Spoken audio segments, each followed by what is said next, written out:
Hello everyone, and following on from Sunday's video on me daily driving Melvin and everything that's gone wrong and everything that's gone right and everything wrong and everything right about Melvin, I wanted to talk about how much it actually costs to daily drive a classic car.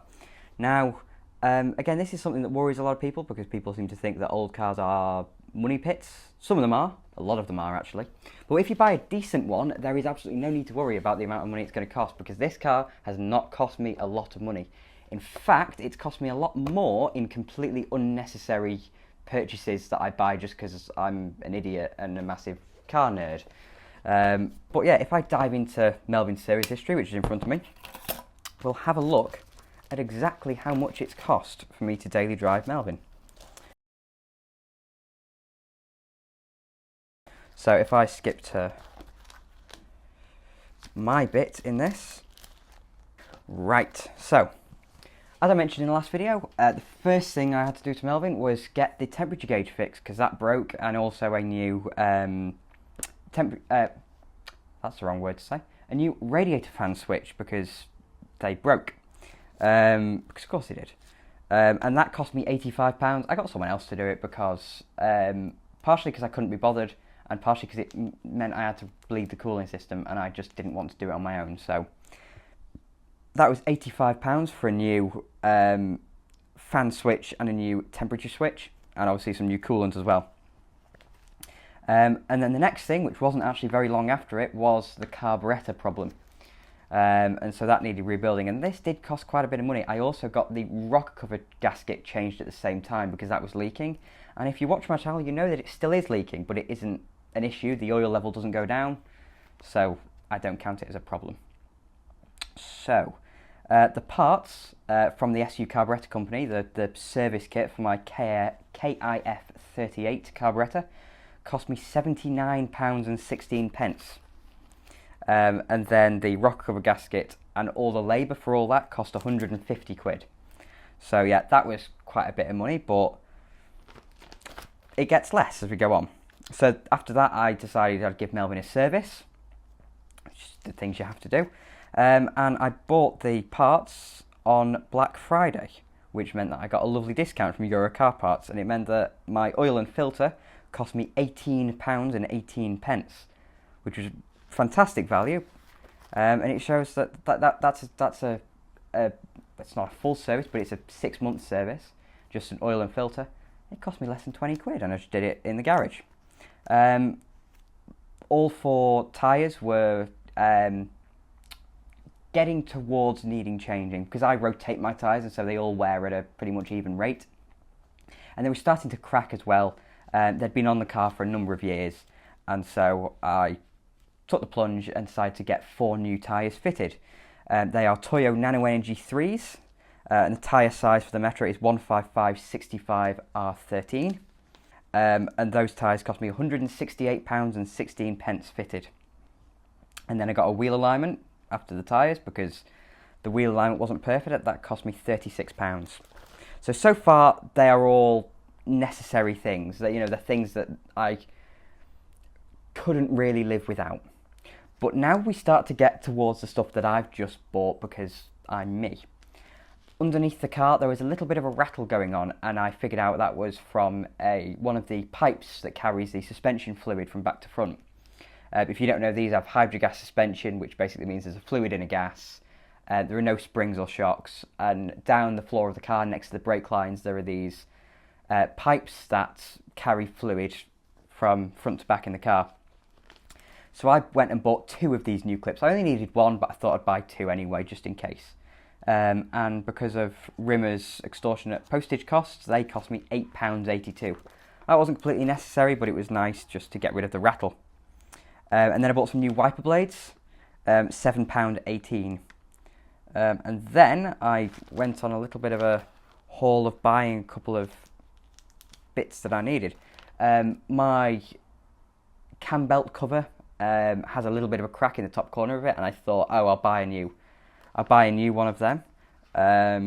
It doesn't need changing. In fact, I still haven't changed it. It's still sat in the wardrobe behind the camera, in the corner of the garage, because I just haven't fitted it. But that new cover cost me £22.44. Again, unnecessary, but I bought it anyway. I also bought some new bolts for it as well, because why not?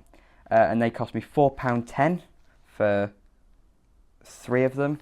And then I bought another 3 bolts, which cost me £7.92. Again, these are all kind of unnecessary things. And then I bought a blanking switch for the dashboard. Melvin used to have an alarm in him. Hasn't had that alarm for many years, and so there's just this red LED sat in the dashboard for no reason, and it annoyed me. So I got rid of that blank and bought a new blank and put it in. That cost me £2 from eBay. On Melvin's driver's side, I was missing a splash guard, which meant that all kinds of manners of rubbish from the road could get up and into to where the alternator belt is, which isn't desirable. So I went and bought a new splash guard. Well, when I say new, I bought one from eBay for £10. So yeah, they cost me £10, and then and then I went and bought some number plate screws, and well, I bought caps for the front number plate, and I bought some self-tapping screws as well. 128 of them, because it was cheaper than buying a single set. They cost me £3.19. Again, unnecessary, but nice to have. I then went and spent £6 on a wiper stalk. The wiper stalk's fine.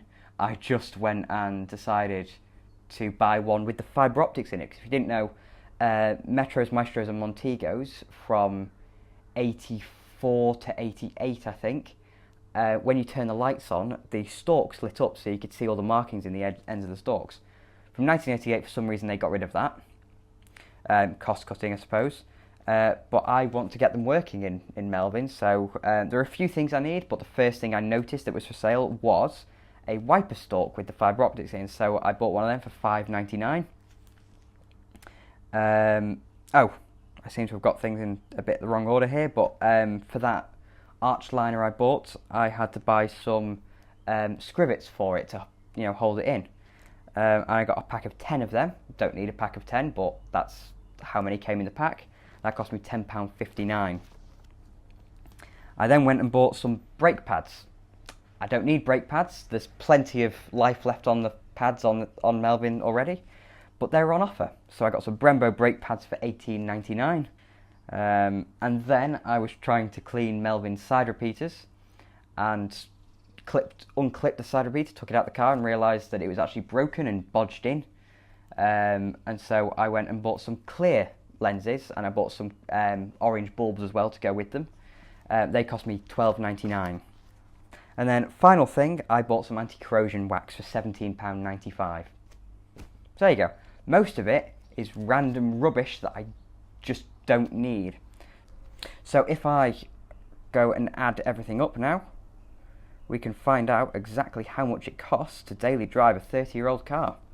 So I'm going to add this up in 2 stages. The first one is going to be stuff that I actually needed to keep the car going, so the important things. And the other one is just going to be random rubbish that I bought because I'm a weirdo.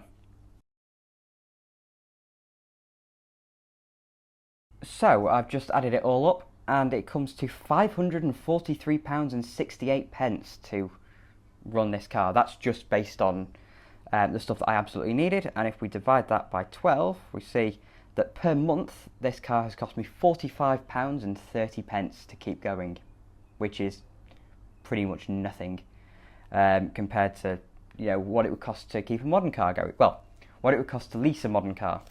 And if I sold this car now, I'd make back the money that I spent buying it in the first place. In fact, I'd probably make a little bit more because it runs a lot better than it did when I got the car.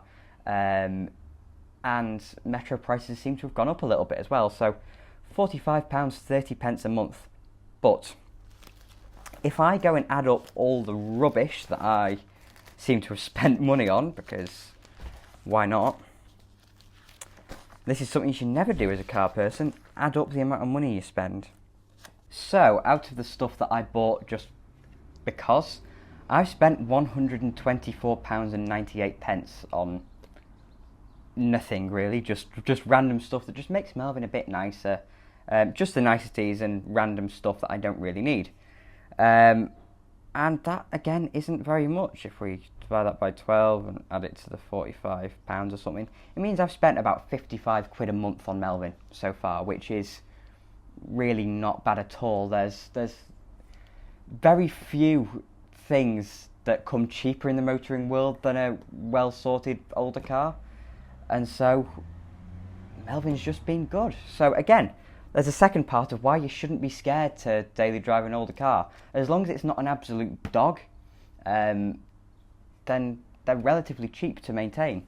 Especially considering the parts are usually dead cheap, apart from postage from some people. And the labour's also quite cheap because, you know, if you're sending stuff away to be done to other people, everything's dead simple on these cars. There's nothing that requires removing engines to do, really. So everything is just simple, everything is easy to do, and cars are cheap if you do them properly. Doesn't need to be a massively expensive exercise in being a little bit alternative and having an older car because you're a bit of a weirdo like I am. So yeah, thank you very much for watching. If you enjoyed it, please do click like. Maybe subscribe to TwinCam as well if you really enjoyed it. But on Sunday I'll have another more normal video back again where I won't be basically telling you how much I love my little car. And we'll be back onto more normal stuff. So yeah, until then, thank you for watching. I'll see you soon.